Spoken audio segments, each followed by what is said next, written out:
my group. This is Generation X. 45 million people in the U.S. Tend to be the most cynical, unhappy, unpleasant, and unlikable people you'll ever come across. That's kind of the generalization. But if you think about everyone you don't like, they're all Generation Xers. I have no doubt about that. And quick compare and contrast will spell this out very clearly. Now, let's talk first about the baby boomers. Baby boomers in this room. When you were a newborn baby, brand new, fresh, still steaming baby, how did you get home from the hospital? Likely like this, right? In a parent's arms on the front seat of the car. The car had a metal dashboard. The car had no seat belt. At the time, the reference to an airbag was Uncle Joe. Don't talk to Uncle Joe, he's an airbag. Don't let that guy, don't talk to him. It has no context like it has today. In baby boomers, if your parents truly loved you, brand new, fresh, still steaming baby boomer, if your parents truly loved you, they cracked the window while they smoked on the way home.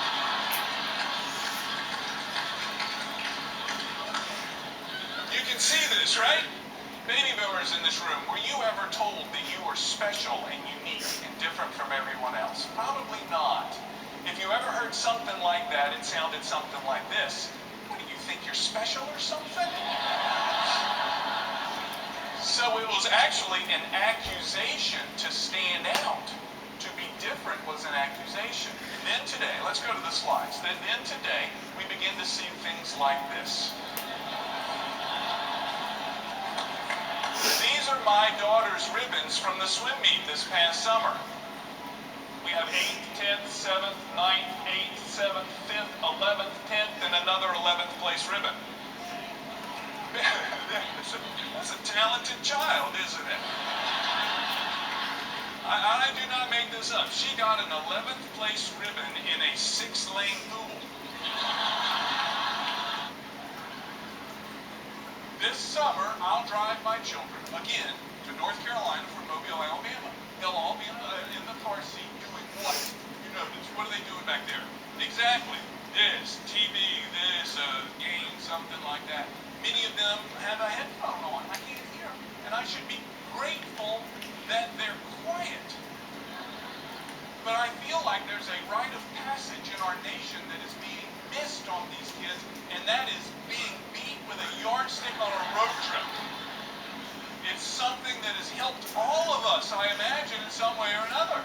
And I can just imagine making eye contact with one of my children somewhere between Montgomery, Alabama and Atlanta and showing them this yardstick as I'm going down the road and making eye contact with them and them realizing slowly, he's about to hit me with this yardstick.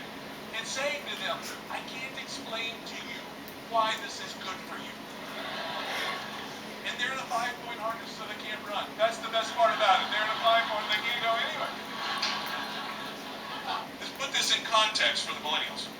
This is a commercial that was shown on a television that people actually had to get up and walk across the room and touch the unit to change the channel. It was hand to mouth. Difficult times back then. This television had 2 metallic telescoping things that would come out of the top. And you would twist these things to try to get the signal a little bit better. Signal? Did he just say signal? Signal.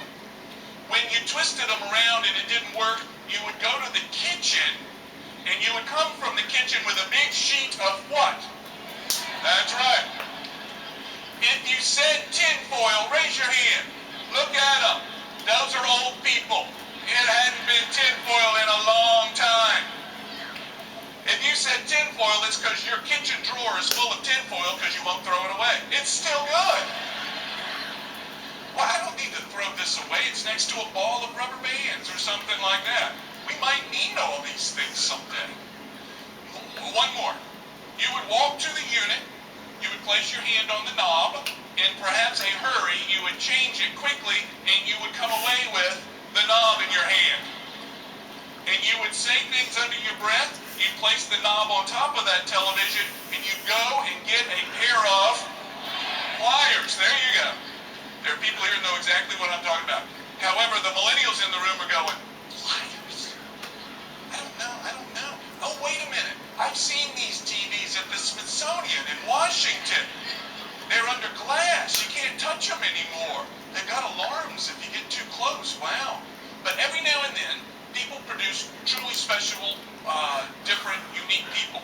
Contrast this with the 9th place soccer team. What are they carrying? Trophies, that's right. 0-9, trophies and pizza for everybody. Who's doing this? Right here. This is my generation that's making this happen right now. So I want you to contrast this. This has likely been a big part of your patient base and perhaps will be coming up. They're not gone. They're just a big part of the patient base. As an administrator, as the MDs back at your practices, whatever it may be, the chances are someone from this generation played a huge role in preparing them for what they do, as either a teacher or more likely a mentor. Somebody took them under their arm and said, you can do this and I'm going to help you do it.